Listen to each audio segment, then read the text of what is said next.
Well, James, conference championships in the books.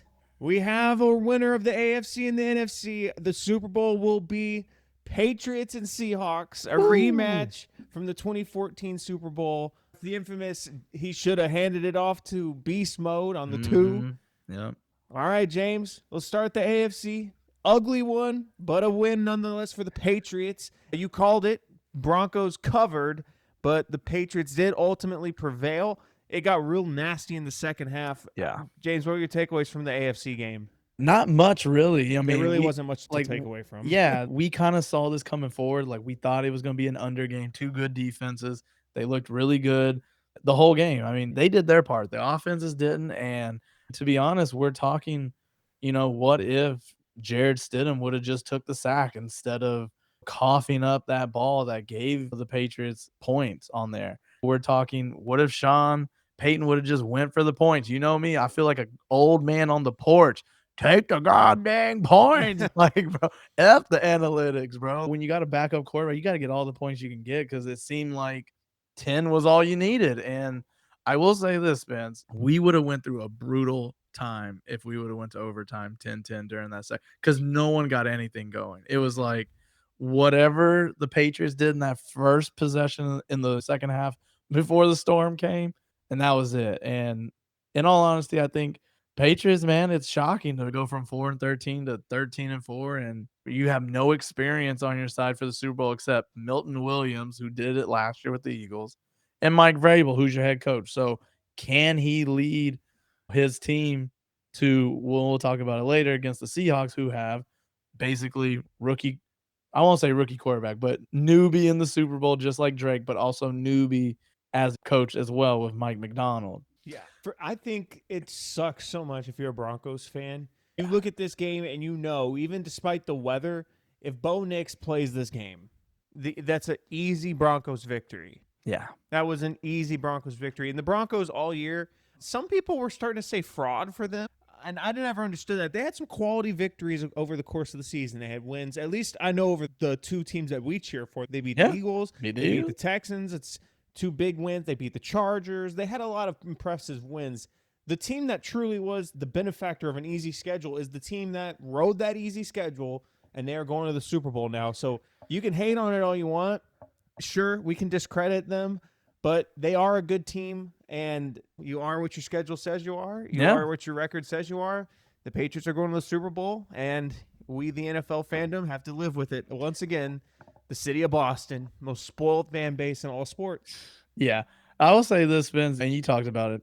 The two teams that are probably sick to their stomach has to be the Bills and the Texans. Yes. That's, and we talked about it last week. For the Bills to almost win, however you want to call it, catch, interception, whatever, to lose that game and see Bo Nix break his ankle and is like, he's not even going to play. It's like, man, you could have played just in the game. You could have had an opportunity. And for the Texans, who, if let's just say CJ Stroud only could have had like 2 picks instead of 4 in the first half and not the pick 6.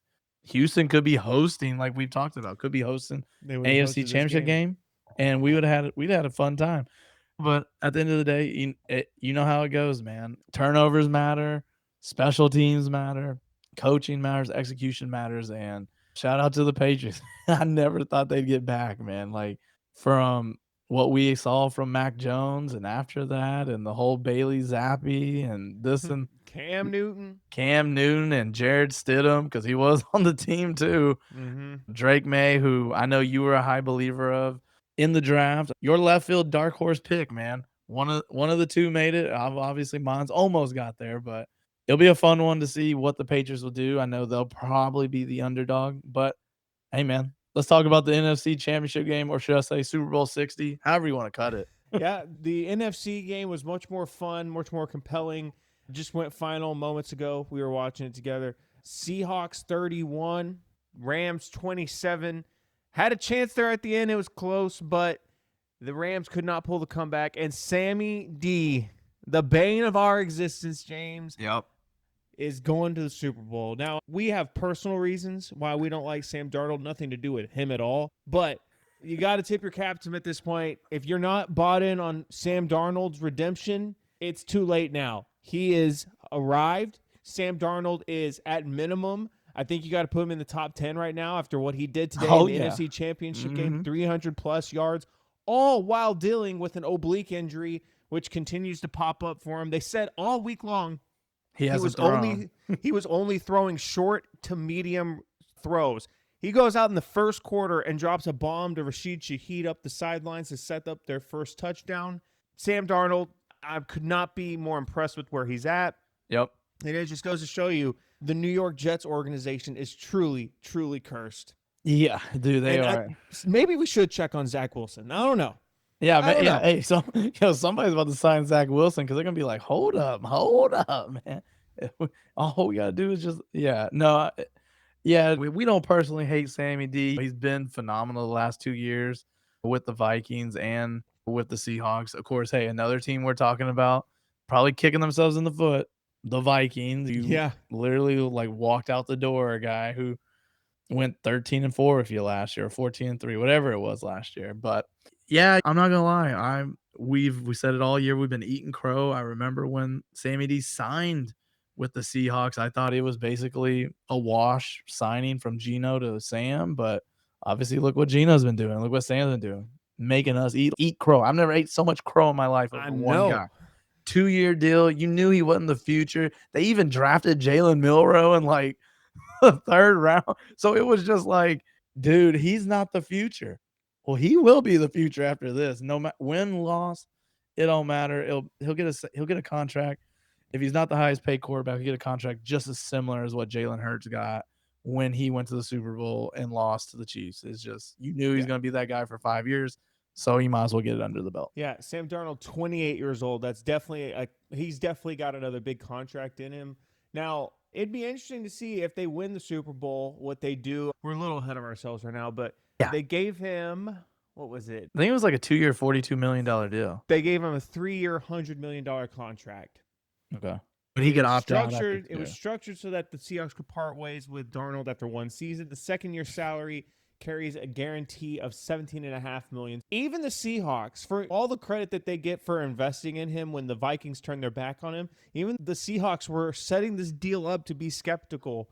Yeah. It wasn't just us that were skeptical of Sam Darnold. Even the contract Seahawks, said it. The Seahawks themselves were skeptical of him too. They didn't know what they saw last year was true. At this point, Sam Darnold is legit. He has arrived. And I can't wait for the offseason. It's too early to do it right now, and we got to wait for the Super Bowl to play out. But it's going to be very exciting. One of the first offseason videos we need to do is going to be selecting like who the current top 5 quarterbacks, top 10 quarterbacks is in the NFL in terms of who I'd want to build a franchise around. Because right now, it's very interesting. Some of the guys that you normally put in that conversation are failing expectations, and guys that we wrote their entire careers off have vaulted back up into the conversation. I will say this, I am gutted for Matthew Stafford. That sucked. I know he's already got a ring, so his Hall of Fame resume should still be intact, especially if he does get the MVP award. You don't think he's going to get the MVP? I think he should, but like I always feel like if he ain't in one category, I think they'll give it to Drake May. But I do agree with you. I think he was statistically the best player, which should be the MVP, not just my team won the most games, so I should get the award. Yeah. So that sucks for Matthew Stafford, but at the end of the day, he had an all-time great season, and I see no reason why the Rams won't be competitive again next year unless, and I'm sure he's going to get questions after the game, and he's going to be thinking about his future. Was this it for Matthew Stafford? My gut tells me right now, after how it's ended with him in the NFC Championship, I don't think he'll retire now. But every single year, it sounds like before the season where he's dealing with some back injury or an elbow injury. There's just always something with Matthew Stafford, and he is getting up there in age. Yeah. This could really have been the last of Matthew Stafford that we see of him in the NFL, at least as a player. I definitely think he has a future as a broadcaster or a coach, but and very bummed for that. And not even just Matthew Stafford. I didn't think this was going to happen anyways, but remember after the Super Bowl victory versus the Bengals, it was like, well, Stafford, Aaron Donald, I know he's retired, but then they were saying Sean McVay might walk away. And it was just like, really? And they just turned 40 the other days. And I think he's still going to coach, but it always seems like that every offseason with the Rams. Is somebody going to retire? Somebody going to quit? I'm with you, Spence, on this one. The other day, joked around and said the Rams should trade for Josh Allen. This is going to be a send-off for Matthew Stafford. He won the Super Bowl.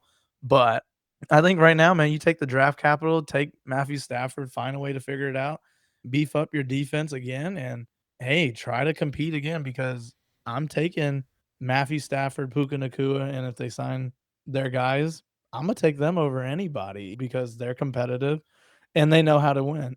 Heck, they just know. And for them to play this team 3 times this year, imagine if they would have played somebody else. Yeah. Well, before we wrap it up, James, we're going to do a full breakdown of what we think is going to happen in the Super Bowl, but just raw reaction, immediate first instinct. I haven't seen what the line is, but All right. I've seen it. all right, tell us what's the opening line for the Super Bowl and who you got? FanDuel's already got it out right now. Seahawks are a 4.5-point favorite. They are a minus 230 odds on the money line, and the over-under right now is at 46.5. So we got Santa Clara. This game's going to be technically 3:30 on the West Coast, 6:30 on the East Coast. And right now, it seems like I haven't seen any money lines moving yet, but right now, odds are a little higher on the Patriots spread at 4.5 at minus 115 versus the Seahawks at minus 105. And the under right now has more odd money with minus 115 versus the over at minus 105. Now, this is just initial. Things will change, of course, because we have 2 full weeks. We'll hear all the stories about this and that and this and that. But right now, I will say, if I'm looking at this, I'm looking at the total right now. I definitely like this under. I know Sammy D and them seem like they could score 30 in a heartbeat. Like you mentioned, they've been a wagon all year.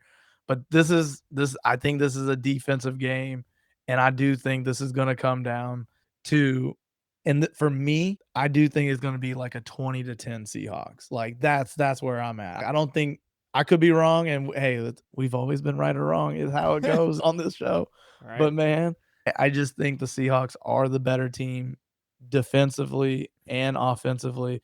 It just comes down to the experience from Mike Vrabel doing this as a player. Is he going to do this as a coach? And Milton Williams, I don't know, man. Hey, shout out to you, big dog. You back-to-back Super Bowls. You over acting like Garrett Blunt over here. Yeah, I'm not going to lie. That being the line is kind of shocking. My gut would be to pick the Seahawks very easily, but that money line number is not a very good one to me. I think right now, and we got 2 weeks, I'll probably change my mind before now and then. Yeah. I think I'd go with the Patriots to cover that one. I really do. I think 4.5 is a big line. I like the under. My gut instinct does say I like the under there, but I'm thinking more like 2017 Seahawks.